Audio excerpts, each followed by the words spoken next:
ಹರಿ ಓಂ ಅತ್ಯುದ್ರಿಕ್ತ ವಿದೋಷ ಸತ್ಸುಖಮಃ ಜ್ಞಾನೈಕತಾನ ಪ್ರಭಾ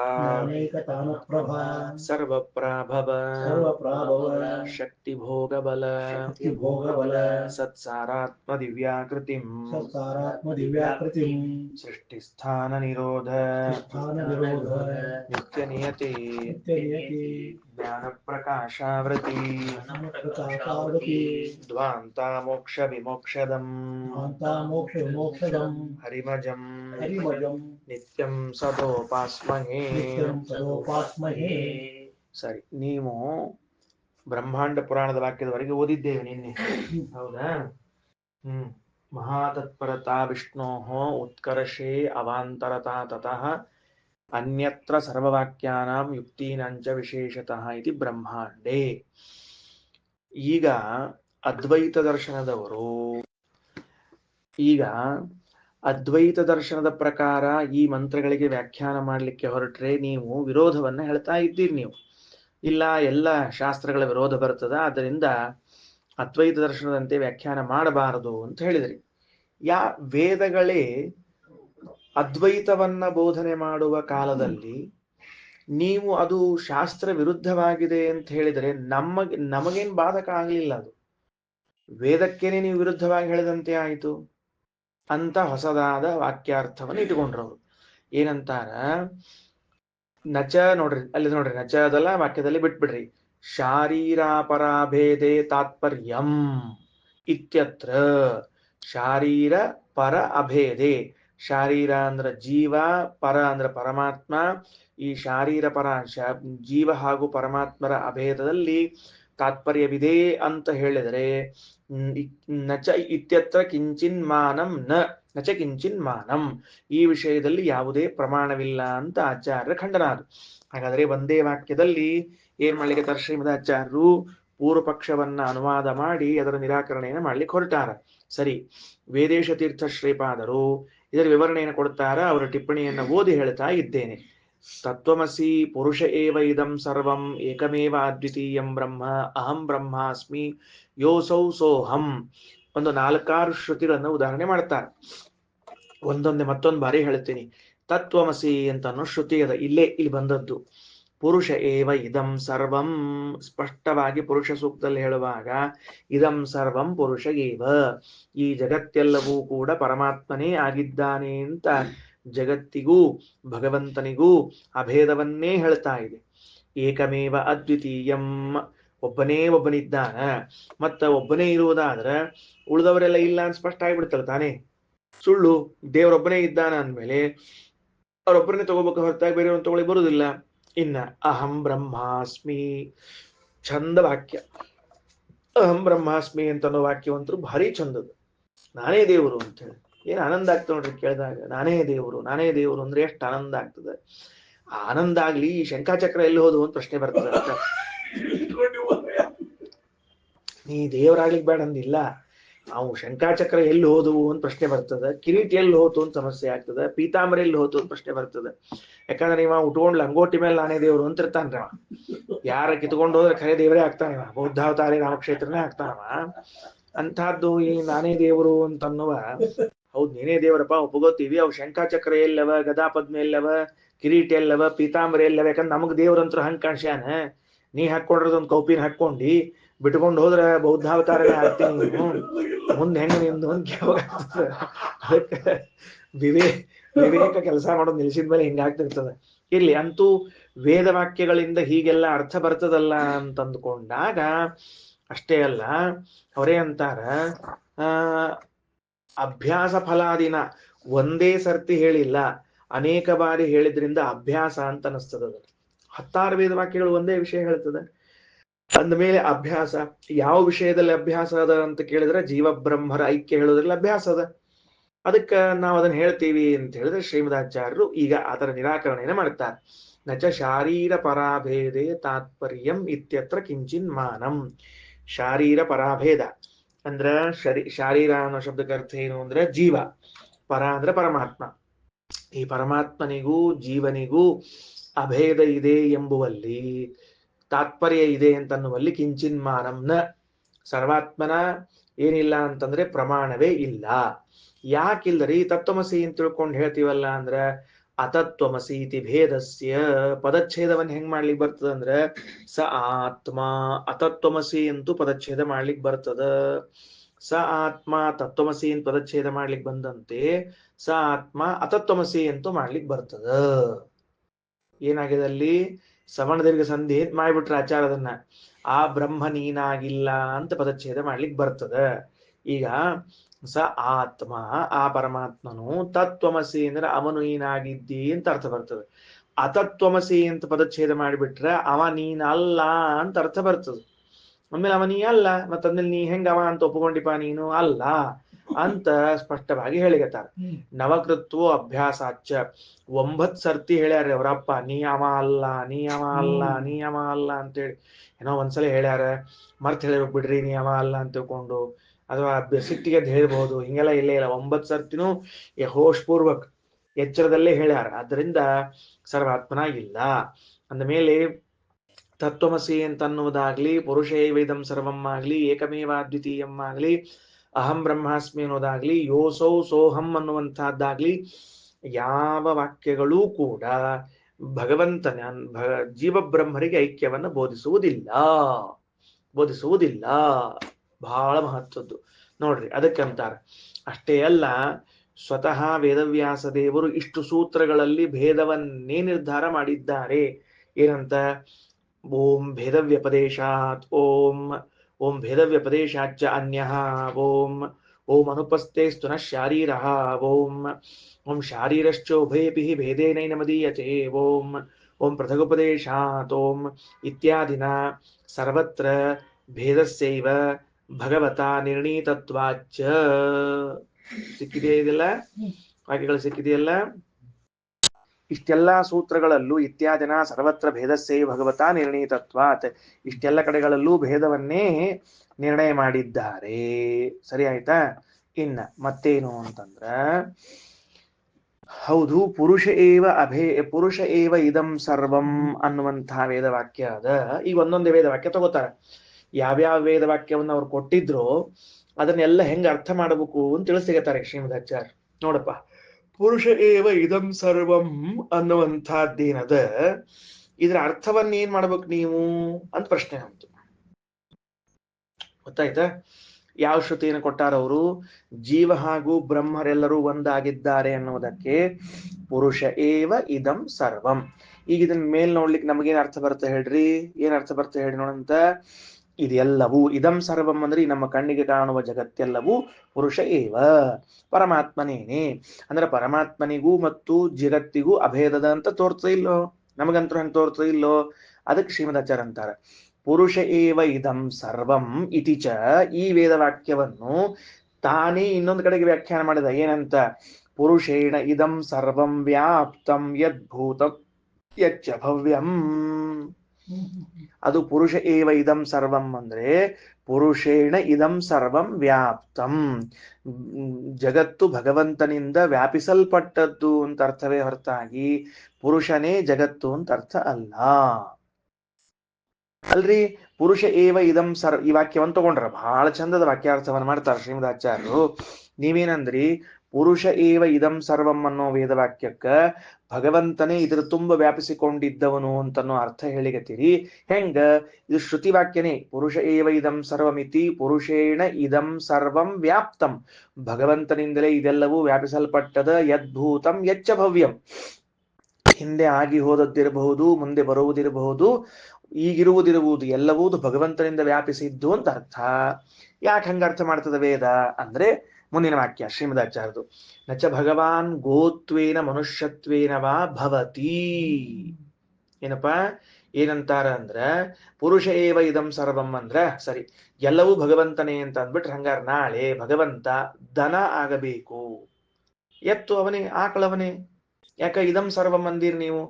ಎಲ್ಲವೂ ಭಗವಂತ ಅಂತಂದಾಗ ಗೋತ್ವೇನ ಭಗವಂತ ನಮಗೆ ತೋರ್ಬೇಕು, ಅಥವಾ ಮನುಷ್ಯತ್ವೇನ ತೋರ್ಬೇಕು. ಹಂಗಂತರೂ ಇಲ್ಲ. ಭಗವಂತ ಗೋತ್ವೇನ ಮನುಷ್ಯತ್ವೇನ ಹೆಂಗ್ ತೋರ್ಲಿಕ್ಕೆ ಸಾಧ್ಯ ಅದ ನಮಗೆ? ಆ ಮಾತನ್ನು ಹೇಳಬಾರ್ದು. ಮತ್ತ ಆತೃಣಾದ್ ಆಕರೀಶಾತ್ ಸರ್ವಂ ಭಗವಾನ್ ಇತಿ ಮಿಥ್ಯಾದೃಷ್ಟಿರೇಷ ವೇದವೇ ಹೇಳ್ತದೆ. ಆತೃಣಾದ್ ಆಕರೀಶಾತ್, ಒಂದು ವೇಳೆ ನೀವು ಎಲ್ಲವೂ ಭಗವಂತ ಅಂತ ಅನ್ನೋದಾದ್ರೆ ಹುಲ್ಲು ಕಡ್ಡಿಯೂ ಭಗವಂತ, ಶಗಣಿ ಸಹಿತ ಭಗವಂತ ಆಗ್ಬೇಕು. ಹೌದೋ ಇಲ್ಲಿ ಮತ್ತ ಅದಕ್ಕೆ ಆತೃಣಾದ್ ಆಕರೀಶಾತ್, ತೃಣ ಅಂದ್ರೆ ಹುಲ್ಲು, ಕರೀಶ ಅಂದ್ರೆ ಗೋಮಯ, ಬರ್ದಿಟ್ಕೊಳ್ರಿ. ಕರೀಶ ಅಂದ್ರೆ ಗೋಮಯ ಅಂತ ಬರ್ದಿಟ್ಕೊಳ್ರಿ. ಎಲ್ಲವೂ ಕೂಡ ಏನಾಗಬೇಕು, ಭಗವಂತನಾಗಬೇಕಾದೀತು. ಹಿಂಗ್ ಯಾರಾದ್ರು ಅಂದ್ರೆ ಮಿಥ್ಯಾದೃಷ್ಟಿ ಏಷ, ಇದು ವಿಪರೀತ ಜ್ಞಾನ, ಭ್ರಾಂತಿ ಭ್ರಾಂತಿ. ಸರಿನಾ? ಸರಿನಾ? ಈಗ ಎರಡು ಲೌಕಿಕ ದೃಷ್ಟಾಂತ ಕೊಡ್ತಾರೆ. ಈ ದೃಷ್ಟಾಂತವನ್ನು ಇಟ್ಟುಕೊಂಡು ಈ ವೇದವಾಕ್ಯ ಅರ್ಥ ಮಾಡಿಕೊಳ್ಳ್ರಿ. ದಧಿಸಕ್ತವಹ ಘೃತೌದನಂ ಅಂತಂದಾರೆ. ದಧಿಸಕ್ತು ಅಂದ್ರೆ ಏನು? ಮೊಸರು ಹಿಟ್ಟು ಅಂತದ ಶಬ್ದ ಪ್ರಯೋಗ ಮಾಡಿದೆ ನಾನು, ಮೊಸರು ಹಿಟ್ಟು ಅಂತ. ಅಥವಾ ತುಪ್ಪದ ಅನ್ನ ಅಂತ ಹೇಳಿದೆ ನಾನು. ಏನು ಘೃತೌದನಂ ಅಂದ್ರೆ ತುಪ್ಪದ ಅನ್ನ ಅಂತ ಅರ್ಥ. ಈ ಶಬ್ದಕ್ಕೆ ಯಾರು ಅರ್ಥ ಹೇಳ್ತಾರೆ ಹೇಳ್ರಿ. ತುಪ್ಪದ ಅನ್ನ ಅಂದ್ರೆ ತುಪ್ಪ ಅನ್ನ ಅಭಿನ್ನ ಅಂತ ಅರ್ಥವೋ, ತುಪ್ಪವು ಅನ್ನದ ತುಂಬ ವ್ಯಾಪಿಸಿಕೊಂಡಿದೆ ಅಂತ ಅರ್ಥವೋ? ಯಾವ್ದು ಅರ್ಥ ಹೇಳ್ತಾರೆ ಹೇಳ್ರಿ. ಖಾರಪುಡಿ ಅನ್ನ ಅಂತಂದೆ ನಾನು. ತುಪ್ಪದ ಅನ್ನ ಅಂತ ತಿಳಿಯಂಗಿಲ್ಲ ಕೆಲವರು. ಖಾರಪುಡಿ ಅನ್ನ ಗೊತ್ತಿರ್ತಾರೆ, ಯಾಕಂದ್ರೆ ಅವರು ಖಾರಪುಡಿ ಒಳಗೆ ಹುಟ್ಟಿ, ಖಾರಪುಡಿ ಒಳಗೆ ಬೆಳೆದು, ಖಾರಪುಡಿಯನ್ನೇ ಅಭಿಷೇಕ ಮಾಡಿಕೊಂಡು, ಖಾರಪುಡಿಯೇ ನಮ್ಮ ಕುಲದೇವರು ಅಂತ ತಿಳ್ಕೊಂಡು ಹೇಳಿ ದಧಿಸಕ್ತು ಅಂತನ್ನುವಂತಹ ಪದ ಇದೆ. ದಧಿಸಕ್ತು ಅನ್ನೋ ಪದ ಏನು ಅಂದ್ರೆ ಮೊಸರು ಹಿಟ್ಟು ಅಂತ ಅರ್ಥ. ಅದಕ್ಕೆ ಮೊಸರು ಹಿಟ್ಟು ಅಂತಂದ್ರೆ ಮೊಸರು ಹಿಟ್ಟಿನ ತುಂಬ ವ್ಯಾಪಿಸಿಕೊಂಡದಂತ ಅರ್ಥ. ಅದಕ್ಕೆ ಮೊಸರು ತುಂಬಾ ತುಂಬಿಕೊಂಡ. ಘೃತೌದನಂ ಅನ್ನುವುದಾಗಲಿ ದಧ್ಯೋಧನ ಅಂತ ಅನ್ನೋದಾಗಲಿ ಅದಕ್ಕೆ ಅರ್ಥ ಏನು ಅಂತ ಕೇಳಿದ್ರೆ ದಧಿ ತುಂಬಿದ ಓದನ, ಘೃತ ತುಂಬಿದ ಓದನ ಅಂತ ಅರ್ಥ ಮಾಡ್ಬೇಕೆ ಹೊರತಾಗಿ ಬೇರೆದಲ್ಲ. ತುಂಬಿದ ಅನ್ನೋದು ಹೆಂಗ ಅರ್ಥ ಮಾಡ್ತೀವಿ ಹಂಗ ನೋಡ್ರಿ. ದರಿಸಕ್ತವಃ ಘೃತೌದನಂ ಇತ್ಯಾದೌ ವ್ಯಾಪ್ತ ಶಬ್ದಾಭಾವೇಪಿ ವ್ಯಾಪ್ತ ಶಬ್ದೋ ಅವಗಮ್ಯತೆ. ಇವೇ ಮೊದಲಾದವುಗಳಲ್ಲಿ ವ್ಯಾಪ್ತ ಅನ್ನೋ ಶಬ್ದ ಇಲ್ಲದೇ ಇದ್ರೂ ಕೂಡ ಆ ಅರ್ಥ ತಿಳಿದು ಬರ್ತದ ನಮಗ. ಹಂಗ ಘೃತಿ ಸಿಕ್ತಾಹ ಸಕ್ತವಃ ಘೃತ ಸಿಕ್ತ ಮೋದನಂ ಇತಿ ಚ ಶ್ರುತಿ. ಅದಕ್ಕೆ ವೇದ ವಿವರಣೆ ಮಾಡ್ತದ. ದಧಿ ಸಿಕ್ತಾಹ ಸಕ್ತವಃ, ಮೊಸರಿನಿಂದ ಕಲಿಸಲ್ಪಟ್ಟ ಹಿಟ್ಟು, ತುಪ್ಪದಿಂದ ಕೂಡಲ್ಪಟ್ಟ ಓದನ ಅಂತ ಅರ್ಥ ಮಾಡಲ್ಪಟ್ಟದ. ಹೆಂಗೋ ಹಂಗ. ಅದಕ್ಕ ಪುರುಷ ಏವ ಇದಂ ಸರ್ವಂ ಅನ್ನುವ ವೇದವಾಕ್ಯವನ್ನು ಇಟ್ಟುಕೊಂಡು ನೀವೇನ್ ಮಾಡ್ಲಿಕ್ಕೆ ಹೊರಟಿದ್ರಿ, ಜೀವಬ್ರಹ್ಮರಿಗೆ ಅಭೇದವನ್ನು ಹೇಳಿಕ್ ಹೊರಟಿದ್ರಿ. ಆ ಅರ್ಥ ಬರುವುದಿಲ್ಲ.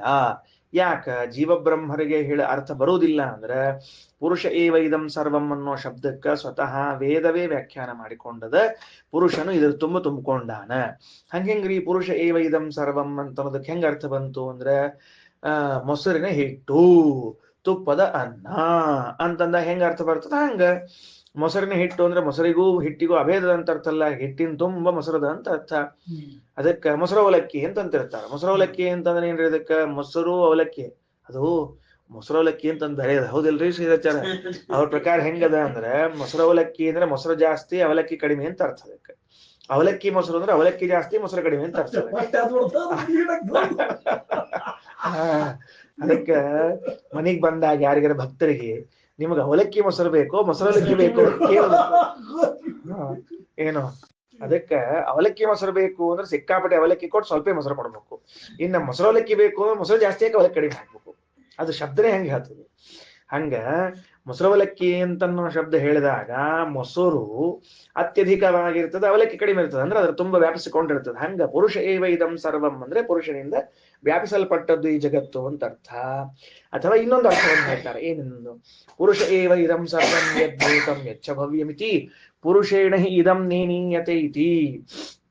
ಅದಕ್ಕೆ ಅರ್ಥ ಏನು? ಪುರುಷ ಏವ ಇದಂ ಸರ್ವಂ ಅನ್ನೋ ಶಬ್ದಕ್ಕೆ ಅರ್ಥ ಏನು ಅಂದ್ರೆ ಇದೆಲ್ಲವೂ ಭಗವಂತನಿಂದಲೇ ಪ್ರೇರಿಸಲ್ಪಡ್ತದ, ಭಗವಂತನಿಂದಲೇ ಒಯ್ಯಲ್ಪಡ್ತದ. ಮುಂದ ನೇನೀಯತೆ ಅಂತಂದ್ರೆ ಪುನಃ ಪುನಃ ಭೃಶಂವಾ ನಿಯಮ್ಯತೆ ಅಂತ ಅರ್ಥ. ಮತ್ತೆ ಮತ್ತೆ ನಿಯಮನಕ್ಕೆ ಒಳಪಡ್ತದ ಅಂತ ಅರ್ಥ. ಬರೆದಿಟ್ಕೊಳ್ರಿ. ನೇನೀಯತೆ ಅನ್ನೋ ಶಬ್ದಕ್ಕ ಮತ್ತೆ ಮತ್ತೆ ನಿಯಮನಕ್ಕೆ ಒಳಪಡ್ತದ ಯಾವುದು ಈ ಜಗತ್ತು. ಇನ್ನು ಅದಕ್ಕ ಪುರುಷ ಏವ ಇದಂ ಸರ್ವಂ ಯದ್ಭೂತಂ ಯಚ್ಚ ಭವ್ಯಮಿತಿ ಪುರುಷೇಣ ಹಿ ಇದಂ ನೇನೀಯತೆ.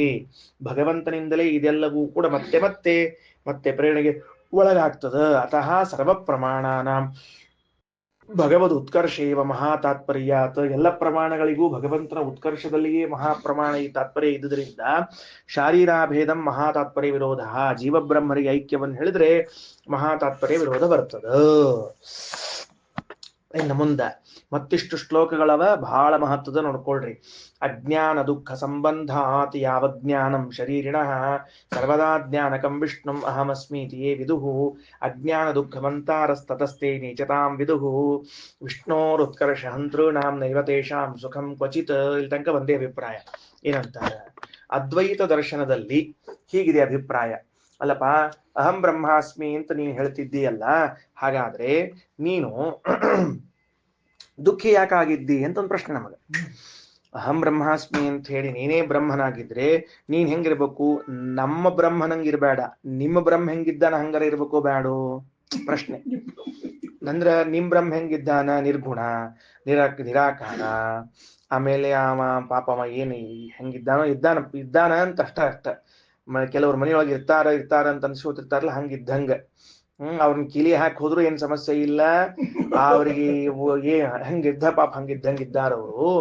ಅಂದಮೇಲೆ ಅಹಂ ಬ್ರಹ್ಮಾಸ್ಮಿ ಅನ್ನೋ ಶ್ರುತಿಯನ್ನು ಇಟ್ಟುಕೊಂಡು ನಾನೇ ಬ್ರಹ್ಮನಾಗಿದ್ದೇನೆ ಎನ್ನುವುದಾದ್ರೆ ನೀ ಬ್ರಹ್ಮನಂಗೆ ಯಾಕಿಲ್ಲ ಅಂತ ಪ್ರಶ್ನೆ ಕೇಳ್ತೀವಿ ನಾವು.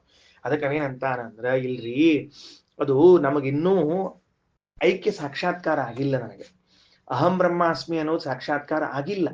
ಯಾವಾಗ ನನಗೆ ಅಹಂ ಬ್ರಹ್ಮಾಸ್ಮಿ ಅಂತ ಸಾಕ್ಷಾತ್ಕಾರ ಆಗ್ತದೋ ಆವಾಗ ದುಃಖಾದಿಗಳು ಹೋಗ್ತದ. ನಾ ಬ್ರಹ್ಮ ಇದ್ದೀನಿ ಅಂತ ತಿಳ್ಕೊಳಿಕತ್ತೀನಿ, ಅದು ತಿಳ್ಕೊಂಡ್ಮೇಲೆ ಹೋಗ್ತದ. ಸರಿ ಅಂತಂದ್ರ ಅನ್ನೋದಾದ್ರೆ ಶ್ರೀಮದಾಚಾರ್ಯ ಅಂತಾರ, ಸಂತೋಷ. ಈಗ ನೀನು ತಿಳ್ಕೊಂಡ ಮ್ಯಾಲೆ ಬ್ರಹ್ಮ ಆಗು, ಆಗ ನಿನಗೆ ಅಜ್ಞಾನಾದಿಗಳು ಹೋಗ್ಲಿ. ಆದ್ರೆ ಸದ್ಯಕ್ಕಂತರೂ ನೀ ಅಂತರೂ ಬ್ರಹ್ಮ ಆಗಿಯೋ ಹೌದಿಲ್ಲೋ ನಿನ್ ಪ್ರಕಾರ? ಅಂದ್ರೆ ನೀನೇ ಬ್ರಹ್ಮನ ಆಗಿದ್ದಿ ಅಂದ್ರೆ ನೀ ಇನ್ನು ಮುಂದೆ ಬ್ರಹ್ಮ ಆಗೋ ತನಕಾನು ಆ ಬ್ರಹ್ಮ ನಿನ್ ಜೊತೆಗೆ ದುಃಖದಾಗ ಕೈ ತಗೋಬೇಕಲ್ಲ. ಅದ್ಯಾವ ಕರ್ಮ ಅದು? ಅದ್ಯಾವ ಕರ್ಮದು ದುಃಖದಾಗ ಕೈ ತಗೋಬೇಕಲ್ಲ? ನೀ ನಾಳೆ ಆಗು, ನಾಡ್ದಾಗು, ನಾಡ್ದಾಗು, ನಮಗೇನ್ ದುಃಖ ಇಲ್ಲ. ನಮಗೆ ಯಾಕೆ ನಿಮ್ ಬ್ರಹ್ಮ ಅಂತೂ ನಿರ್ಗುಣ ನಿರಾಕಾರನ. ಈಗ ನೀನು ಬ್ರಹ್ಮ ಅಭಿನ್ನ ಅಂತ ಹೇಳಿಕೊಂಡ ಸಂದರ್ಭದಲ್ಲಿ ಮತ್ತ ನಿನಗೇನ್ ದುಃಖಾದಿಗಳವ ಅವೆಲ್ಲವೂ ಬ್ರಹ್ಮನಿಗೆ ಇರ್ಬೇಕಲ್ಲ. ಮತ್ತ ನೀ ಯಾಕೆ ದುಃಖದಿಂದ ಇಲ್ಲ ಅಂತ ಕೇಳಿದ್ರೆ ನಂಗಿನ್ನೂ ಸಾಕ್ಷಾತ್ಕಾರ ಆಗಿಲ್ಲ. ನಿನಗ್ ಬೇಡ ಸಾಕ್ಷಾತ್ಕಾರ ಆಗೋದು, ಅವ ಅಂತೂ ನೀನು ಅಭಿನ್ನ ಆಗ್ಬಿಟ್ಟಾನಲ್ಲ. ಅಂದ್ಮೇಲೆ ಅವನು ಸದ್ಯಕ್ಕೆ ನಿನ್ ಜೊತೆ ದುಃಖದಾಗ ಕೈ ತೊಳ್ಕೋಬೇಕಲ್ಲ. ಇದು ಯಾವ ಕರ್ಮಪ್ಪ ದೇವರಿಗೆ ಅಂತ ಕೇಳಿಗೆ ಶ್ರೀಮದಾಚಾರ್ಯ. ಕಲ್ಪನಾವಂತ ಅಂದ್ರೆ ಎಷ್ಟು ತಪ್ಪು ಸಿದ್ಧಾಂತಗಳವ ಎಂಬುದನ್ನ ಅತ್ಯಂತ ಸರಳ ರೀತಿಯಲ್ಲಿ ಶ್ರೀಮದಾಚಾರ್ಯ ತಿಳಿಸಿಕೊಡ್ತಾ ಇದ್ದಾರೆ. ನೋಡ್ರಿ ವಾಕ್ಯ ನೋಡ್ರಿ. ಅಜ್ಞಾನ ದುಃಖ ಸಂಬಂಧಾತ್, ಅಜ್ಞಾನ ಹಾಗೂ ದುಃಖದ ಸಂಬಂಧದ ಯಾವಜ್ಞಾನಂ ಶರೀರಿಣಃ, ಎಲ್ಲಿವರೆಗೆ ಯಾವತ್ ಪರ್ಯಂತಂ ಅದ್ವೈತ ಜ್ಞಾನ, ಎಲ್ಲಿ ತನಕ ನಾನು ಬ್ರಹ್ಮ ಇದ್ದೀನಿ ಅನ್ನೋ ಜ್ಞಾನ ಆಗೋದಿಲ್ಲ ಅಲ್ಲಿ ತನಕ ಅಜ್ಞಾನ ದುಃಖ ಸಂಬಂಧ ಅದ.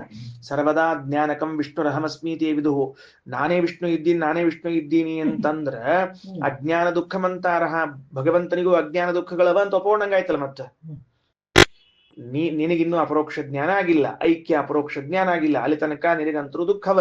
ಹಂಗಾದ್ರೆ ನಿನ್ನಿಂದ ಭಗವಂತ ಭಿನ್ನ ಇದ್ದಾನ. ನಿನಗೆ ದುಃಖ ಇದ್ದದ್ದು ಅವನೋ ಇಲ್ಲೋ ಅವ. ಮತ್ತ ಅಂದ್ಮೇಲೆ ನೀನು ಬ್ರಹ್ಮನಾಗ್ಲಿಕ್ಕೆ ಹೋಗೋ ಅವಸರದೊಳಗ ಇದ್ದ ಬ್ರಹ್ಮನ ದುಃಖಕ್ಕೆ ಹಾಕಿದೆಯಲ್ಲಪ್ಪ. ಇದ್ಯಾರು ಹೇಳಿದವರು? ಇದ್ದ ಬ್ರಹ್ಮನ್ನ ಅವನ್ಯಾಕೆ ಕಳ್ಸ್ಕೋತ್ ಕೂತಿ? ನೀ ಒಬ್ಬ ಹತ್ಕೋತ್ ಕೂತಿದ್ದಿ ಇಷ್ಟ ದಿವ್ಸ. ನಾ ಬ್ರಹ್ಮ ಹಾಕ್ತೀನ್ರಿ, ಬ್ರಹ್ಮ ನೀ ಆಗಪ್ಪ ಮಹಾರಾಯ. ಅದ್ರ ನೀ ಆಗೋಕ್ಕಿಂತ ಮೊದ್ಲು ಇದ್ದವ್ರನ್ನೆಲ್ಲ ಯಾಕೆ ಗೊಳಹಿಕೊಳಗತ್ತೀನಿ ನೀನು? ಅದಕ್ಕೆ ಅನಬಾರ್ದು. ವಿಷ್ಣೋರ್ ಉತ್ಕರ್ಷ ಹಂತೃಣಾಂ ನೈವ ತೇಷಾಂ ಸುಖಂ ಕ್ವಚಿತ್. ಇದರಿಂದ ಏನಾಗ್ತದೆ? ಭಗವಂತನ ಉತ್ಕರ್ಷವನ್ನ ಸಂಹಾರ ಮಾಡಿದಂತೆ, ನಾಶ ಮಾಡಿದಂತೆ. ಹೌದು, ಭಗವಂತನ ಉತ್ಕರ್ಷ ಹೋತಲ್ಲ ಮತ್ತಿದ್ರಿಂದ. ಅದಕ್ಕೇನಾಗ್ತದೆ? ಅವ್ರಿಗೆಂದು ಸುಖ ಆಗೋದಿಲ್ಲ. ನೋಡ್ರಿ, ಇಷ್ಟ ದಿವಸ ಹಿಂಗೊಂದು ಆಂಗಲ್ ಅದ ಅಂತ ಹೇಳಿದ್ದೀರ ಶ್ರೀಮದಾಚಾರ್ಯ.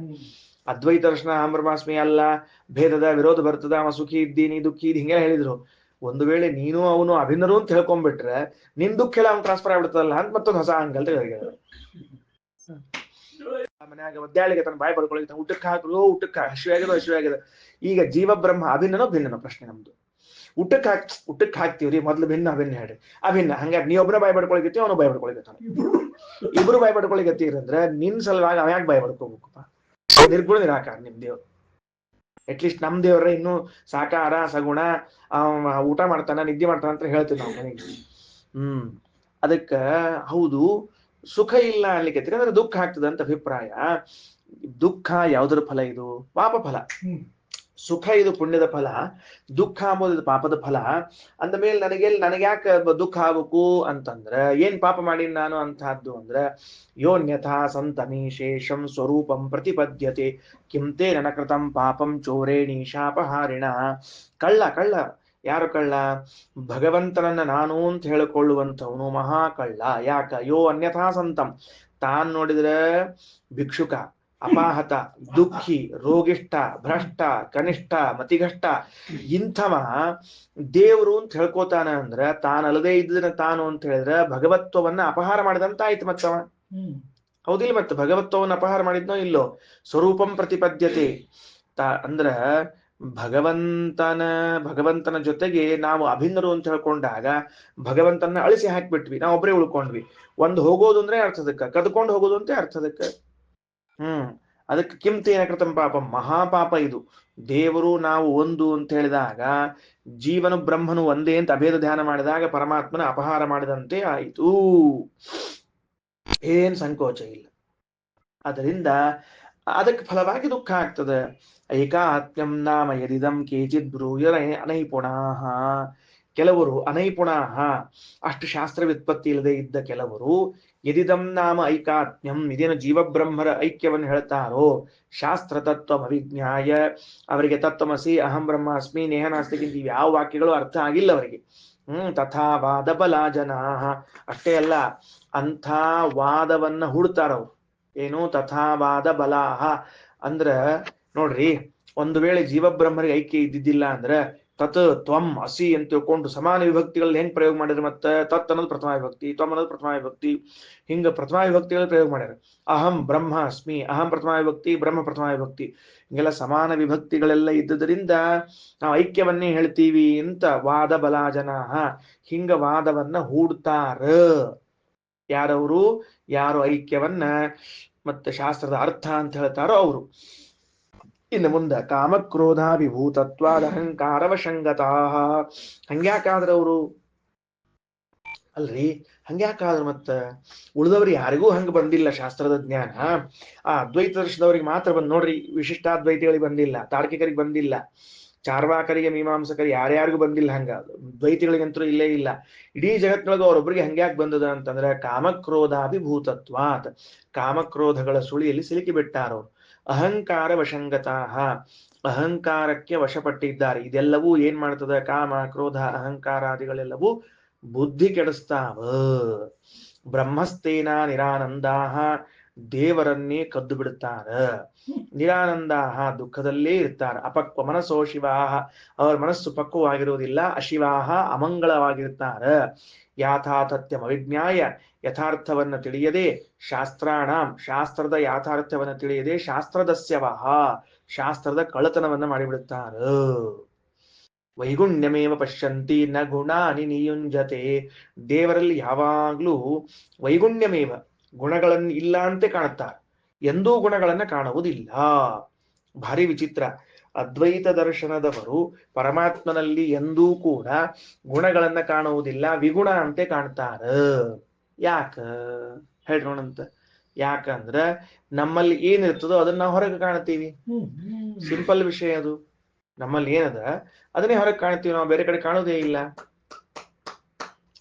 ನನ್ನ ತಲೆಯಾಗ ಏನದ ಅದ ಹೊರಗೆ ಕಾಣಿಸ್ತದ, ಒಳಗೇನಿಲ್ಲ.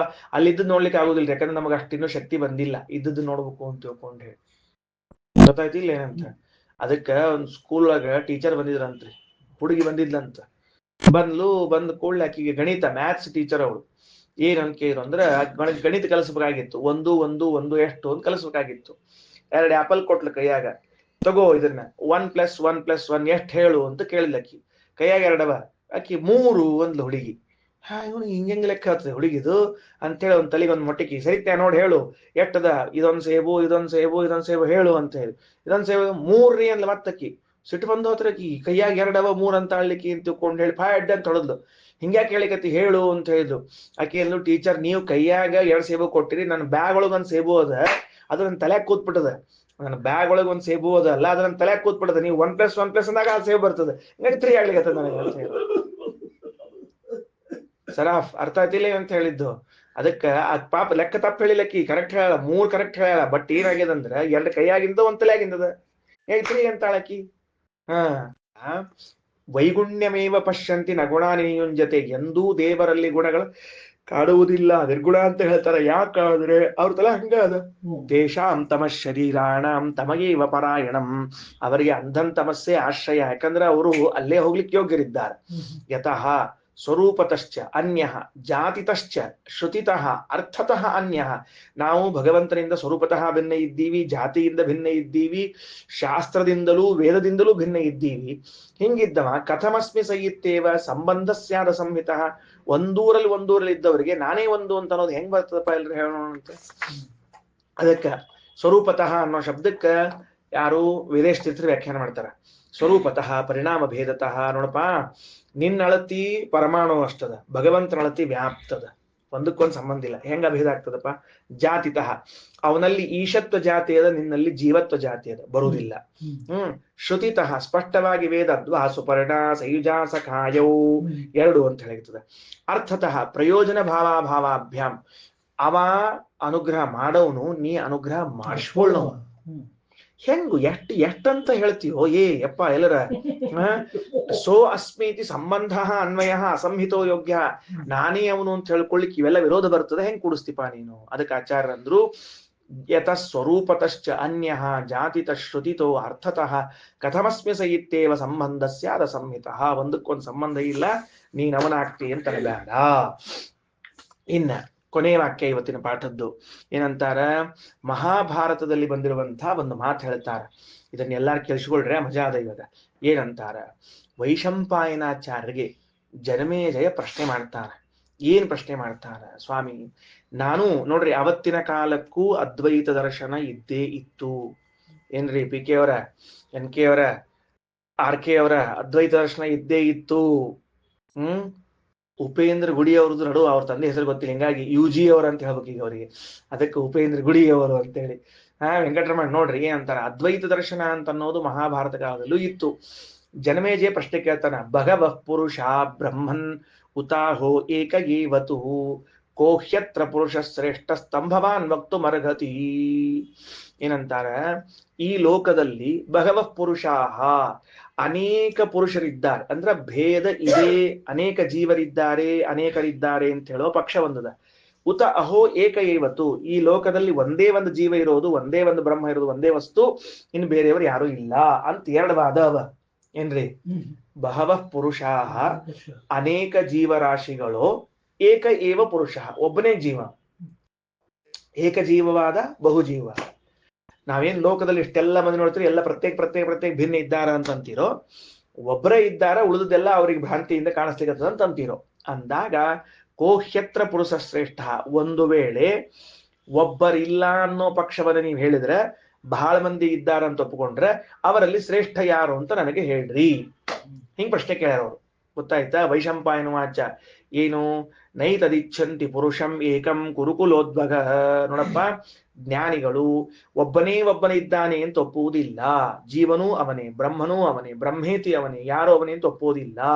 ಮತ್ತ ಬಹೂನಾಂ ಪುರುಷಾಣಾಂ ಹಿ, ಅನೇಕ ಜೀವರಿದ್ದಾರೆ. ಯಥೈಕ ಯೋನಿರುಚ್ಯತೆ, ಅಷ್ಟಿದ್ರೂ ಕೂಡ ಒಬ್ಬನೇ ಒಬ್ಬ ಏನಿದ್ದಾನ ಅಂತ ಕೇಳಿದ್ರೆ, ಯೋನಿ ಕಾರಣ, ಒಬ್ಬನೇ ಒಬ್ಬ ಜಗತ್ತಿಗೆ ಕಾರಣ ಇದ್ದಾನ. ತಂ ತಥಾ ಪುರುಷಂ ವಿಶ್ವಮಾಖ್ಯಾಸ್ಯಾಮಿ ಗುಣಾಧಿಕಂ, ಅಂತಹ ಜಗತ್ತಿಗೆ ಕಾರಣೀಭೂತನಾದ ಗುಣಪೂರ್ಣನಾದ ಪರಮಾತ್ಮನನ್ನ ಹೇಳುತ್ತೇನೆ. ಇದು ಮಹಾಭಾರತದಲ್ಲಿ ಬಂದಿರುವಂತಹ ಮಾತು. ಸ್ಪಷ್ಟ ಏನ್ ತಿಳಿತದ ನಮಗ? ಜೀವಬ್ರಹ್ಮರ ಭೇದವೇ ತಿಳಿತದ. ಜನಮೇಜಯ ಕೇಳ್ತಾನೆ, ಎಲ್ಲಾರು ಒಂದೋ ಬ್ಯಾರೇನೋ, ಬ್ಯಾರೆ ಇದ್ರೆ ಯಾರ್ ಶ್ರೇಷ್ಠ ಯಾರ್ ಕನಿಷ್ಠ ಅಂತ ಹೇಳ್ರಿ ಅಂತ ತಿಳ್ಕೊಂಡು ಹಿಂಗೆಲ್ಲಾ ಹೇಳೋ ಕಾಲಕ್ಕ ಅದು ಸ್ಪಷ್ಟವಾಗಿ ಹೇಳ್ತಾರ ಅವರು. ಒಬ್ಬನೇ ಇದ್ದಾರ ಅಂತ ಅನ್ನಬಾರದು, ಬಹಳ ಮಂದಿ ಇದ್ದಾರ ಅನ್ಬೇಕು, ಬಹಳ ಮಂದಿ ಇದ್ದವರ್ಲು ಪರಮಾತ್ಮನೇ ಶ್ರೇಷ್ಠ ಇದ್ದಾನ ಅಂತ ಹೇಳ್ಬೇಕು ಅಂತ ಸ್ಪಷ್ಟವಾಗಿ ಹೇಳ್ತಾ ಇದ್ದಾರೆ. ಅದನ್ನೇ ಶ್ರೀಮದಾಚಾರ್ಯರು ಭಗವಃ ಪುರುಷ ಪುರುಷ ಪ್ರವರೋ ಹರಿರಿತ್ಯವದತ್ ಸ್ವಯಮೇವ ಹರಿ, ಈ ಒಂದೇ ಸಾಲಲ್ಲಿ 12 ಸ್ತೋತ್ರದಲ್ಲಿ ಹೇಳಿದ್ದಾರೆ. ಒಂದೇ ಒಂದು ಸಾಲ 12 ಸ್ತೋತ್ರ, ಅದರಲ್ಲಿ ಇಷ್ಟೆಲ್ಲ ಹೇಳಿದ್ದಾರೆ. ಇತಿ ಮೋಕ್ಷ ಧರ್ಮ ವಚನಾಚ. ಇನ್ನ ಹೋಗ್ಲಿ ಬಿಡ್ರಿ, ಅಹಂ ಬ್ರಹ್ಮಾಸ್ಮಿ ಅಂತ ವೇದ ವಾಕ್ಯ ಅದಲ್ಲ, ಯೋಸೌ ವಸೌ ಪುರುಷ ಅಂತದ ಅಲ್ಲ, ಆ ವಾಕ್ಯದ ಅರ್ಥ ಹೇಳ್ಬಿಡ್ತೀನಿ. ಬ್ರಹ್ಮಾಂಡ ಪುರಾಣದ ವಾಕ್ಯವನ್ನ ಅರ್ಥ ಹೇಳ್ತಾರ. ಏನಂತಾರ ನೋಡ್ರಿ, ಬ್ರಹ್ಮಾಂಡ ಪುರಾಣದ ಏನದ? ಅದಕ್ಕಂತಾರ ಅಹಂ ಅನ್ನೋ ಶಬ್ದಕ್ಕೆ ಹಂ ನಾಮ ಹನ್ಯಮಾನತ್ವ ಜೀವ ಸಮುದಾರತಃ. ಅಹಂ ಅನ್ನುವಲ್ಲಿ ಹಂ ಅಂದ್ರೆ ಜೀವ ಅಂತ ಹೆಸರಾರ್ಥ. ಬರ್ಕೊಂಡು ಇಟ್ಕೊಳ್ರಿ, ಹಂ ಇಸ್ ಈಕ್ವಲ್ ಟು ಜೀವ. ಏನು ಹಂ ಅಂದ್ರೆ ಜೀವ, ಜೀವಗ್ ಹಂ ಹಂ ಅಂತ ಕರಿತಾರೆ. ಇದು ಯಾವಾಗ್ಲೂ ಹಂ ಹಂ ಅಂತ ಇರ್ತಾವ. ಈ ಜೀವ ಪಾಪ ಯಾವಾಗ್ಲೂ ಹಂ ಹಂ ಹಂ ಅಂದ್ರೆ ಜೀವ. ಹಂ ಅಂತಾರ ಈಗ ಸಂಸ್ಕೃತದಾಗ ಹಂ. ಹಂ ಅಂದ್ರೆ ಜೀವ. ಹಂ ನ ಭವತಿ ಇತಿ ಅಹಂ, ಜೀವ ಅಲ್ಲ ಆದ್ದರಿಂದ ಅವ ಅಹಂ ಪರಮಾತ್ಮ. ಮುಗ್ದು ಹೋತಿಲ್ಲೋ ಅಹಂ ಅಂದ್ರೆ ಮುಗ್ದು ಹೋಗ್ತೋ ಹೇಳೋಣ ಅಂತ, ಎಷ್ಟು ಚಂದದ ಹೇಳೋಣ ಅಂತ. ಹಂ ಇಸ್ ಈಕ್ವಲ್ ಟು ಜೀವ, ನ ಹಂ ಇಸ್ ಈಕ್ವಲ್ ಟು ಅಹಂ. ಜೀವ ಅಲ್ಲವ ಪರಮಾತ್ಮವ, ನೀ ಹೆಂಗ ಜೀವ ಅಂತಂತೀಪ ಮತ್ತ? ನ ಹಂ ಇಸ್ ಈಕ್ವಲ್ ಟು ಅಹಂ.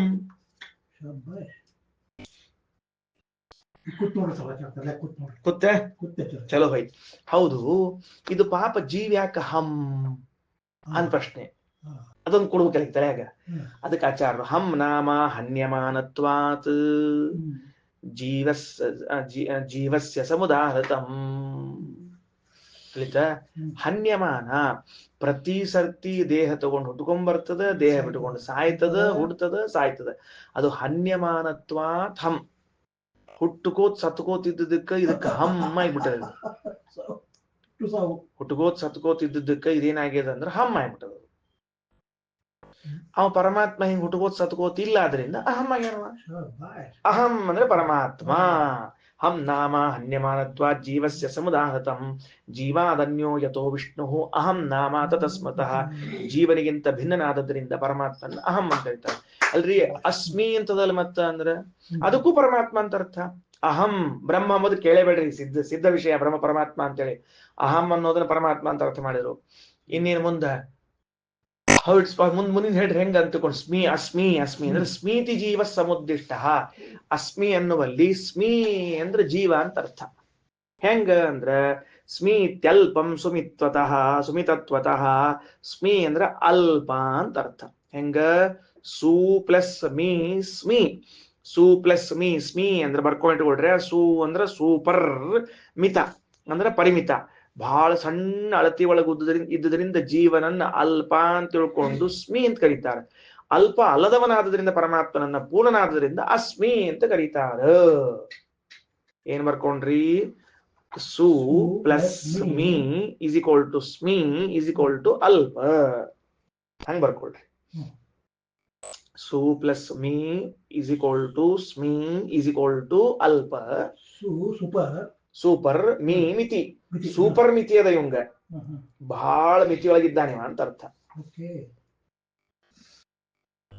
ಬಹಳ ಮಿತಿಯೊಳಗಿದ್ದಾನೆ, ಅದರಿಂದ ಇವ ಸುಮಿ ಸ್ಮಿ. ಮುಂದೇನು? ನ ಸ್ಮಿ ಅಸ್ಮಿ. ಅವ ಅಲ್ಪ ಅಲ್ಲವ, ಅವ ಪೂರ್ಣ, ಅದಕ್ಕೆ ಅಸ್ಮಿ ಅಂತ ಕರಿಬೇಕು. ಅಹಂ ಅಂದ್ರ ಜೀವನಿಂದ ಭಿನ್ನನಾದದ್ರಿಂದ, ಅಸ್ಮಿ ಅಂದ್ರ ಪೂರ್ಣನಾದದ್ರಿಂದ ಪೂರ್ಣತ್ವ. ಸ್ಮೀತಿ ಜೀವ ಸಮುದ್ದಿಷ್ಟ ಸ್ಮೀತ್ಯಲ್ಪಂ ಸುಮಿತತ್ವತಃ ಪೂರ್ಣತ್ವಾದಸ್ಮಿ ನಾಮಾಸೌ ಪೂರ್ಣತ್ವ ಹೇತುತಃ. ಪೂರ್ಣನಾದ್ರಿಂದ ಬ್ರಹ್ಮ ಸ್ಮೀತ್ಯುಚ್ಯತೆ, ಬ್ರಹ್ಮ ಅಂತ ಕರ್ಸ್ಕೋತಾನ.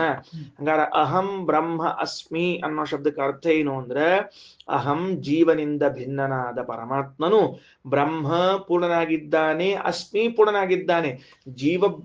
ಜೀವನಿಂದ ಭಿನ್ನನಾದ ಈ ಪರಮಾತ್ಮ ಪರಿಪೂರ್ಣನಾಗಿದ್ದಾನೆ ಅಂತ ಅಹಂ ಬ್ರಹ್ಮಾಸ್ಮಿ ಶಬ್ದ ಅರ್ಥ ಅಂತ ಹೇಳ್ಬಿಟ್ಟು ಶ್ರೀಮದಾಚಾರ್ಯ. ಜೀವನಿಂದ ಭಿನ್ನಾಗಿ ಪರಿಪೂರ್ಣನಾದ್ದರಿಂದ ಅಹಂ ಬ್ರಹ್ಮಾಸ್ಮಿ. ಬ್ರಹ್ಮಾಸ್ಮಿ ಇತ್ಯುಚ್ಯತೆ ವಿಷ್ಣು ಬೃಹತ್ ಪೂರ್ಣೋ ಯತಃ ಸದಾ. ಅಲ್ರಿ ಯೋಸೌ ಅಸೌ ಪುರುಷಸ್ಸೋಹಮಸ್ಮಿ ಅಂದ್ರೆ ತಗೋ, ಅಸೌ ಸೂರ್ಯಗತೋ ವಿಷ್ಣು ದೂರಸ್ತತ್ವಾತ್ ಪ್ರಕೀರ್ತಿತಃ. ಅಸೌ ಸೂರ್ಯನಲ್ಲಿ ವಾಸ ಮಾಡ್ತಾ ಇದರಿಂದ ಅವನನ್ನು ಅಸೌ ಅಂತ ಕರೀತಾರೆ, ಯಾಕ ದೂರ ಇದ್ದಾನವ. ಅಹಂ ನಾಮ ಜೀವಗತಃ. ಅಹಂ ಅಂದ್ರೆ ಜೀವನೊಳಗಿದ್ದಾನೆ, ಯಾಕ ನಿತ್ಯ ಹೇಯತ್ವ ಹೇತುತಃ. ಹ ಅಂದ್ರೆ ಬಿಡಲ್ಪಡುವುದು, ನ ಅಹಂ ಅಂದ್ರೆ ಅಹಂ ಅಂದ್ರೆ ಬಿಡಲ್ಪಡದೇ ಇರುವುದು. ಯಾರನ್ನ ನಾವು ಬಿಡ್ಲಿಕ್ಕೆ ಸಾಧ್ಯ ಇಲ್ಲ, ಅವ ಅಹಂ. ಅವ ಸೂರ್ಯನಲ್ಲಿ ಇದ್ದವನು, ನನ್ನಲ್ಲಿ ಇದ್ದವನು ಅವನೇ ಅನ್ನೋ ಅಭಿಪ್ರಾಯವನ್ನ ತಿಳಿದುಕೊಳ್ಳಬೇಕು. ಇನ್ನ ಏನಂತ ತಿಳಿತಿಲ್ಲೋ? ವಡೆಕರವನ್ನ ಅರ್ಥ ಆಯ್ತಿಲ್ಲೋ? ಓಕೆ. ಪರಂ ಜ್ಯೋತಿರುಪಸಂಪದ್ಯ ಸ್ವೇನ ರೂಪೇಣ ಅಭಿನಿಷ್ಪದ್ಯತೆ. ಸ ಉತ್ತಮ ಪುರುಷ ಸತತ್ರ ಪರ್ಯೇತಿ ಜಕ್ಷನ್ ಕ್ರೀಡನ್ ರಮಮಾಣಃ ಸ್ತ್ರೀವಿರ್ವಾ ಯಾನೈರ್ವಾ. ಇವೆಲ್ಲ ವೇದವಾಕ್ಯಗಳು ಮೋಕ್ಷದಲ್ಲೂ ಜೀವಬ್ರಹ್ಮರು ಭಿನ್ನರಿದ್ದಾರೆ ಎಂಬುದನ್ನೇ ತಿಳಿಸಿಕೊಡುತ್ತದೆ. ಶ್ರೀಕೃಷ್ಣಾರ್ಪಣಮಸ್ತು.